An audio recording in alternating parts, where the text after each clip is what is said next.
ಕಷ್ಟ ಕೇಳುವವರಾರಿಲ್ಲ, ನೀ ಕೆನ್ನೆ ಬಡಿದುಕೊಂಡು ಹೋದೊಡೆ.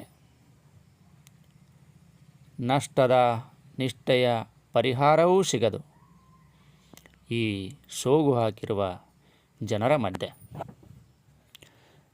ಎಲ್ಲರವರವರ ಕಷ್ಟ ನಷ್ಟಗಳಡಿಯಲ್ಲಿ ನಜ್ಜುಗುಜ್ಜಾಗುತ್ತಿರಲು ನಿನ್ನುಜ್ಜಲೆಲ್ಲಿ ಸಮಯ ಅವರಿಗೆ.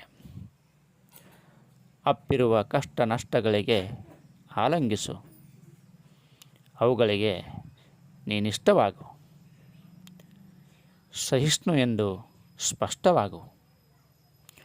ಒಂದಿಷ್ಟು ದಿನ ನಿನ್ನಲ್ಲಿದ್ದು ಮುಂದೆ ಸಾಗುವವು. ಮತ್ತೆ ಬರುವೆನೆಂದರೂ ನಗುಮುಖದಿ ವಿದಾಯಿಸು. ಜೀವನ ಬರೀ ಸಂತಸದ್ದಲ್ಲ, ಸಂಕಷ್ಟದ್ದೂ ಇದೆ.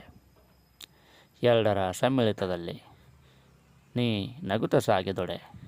ಬದುಕಲ್ಲಿ ನಿನ್ನ ಹತ್ತಿರ ಎಂದಿಗೂ ಸುಳಿಯದು ಬಾಧೆ.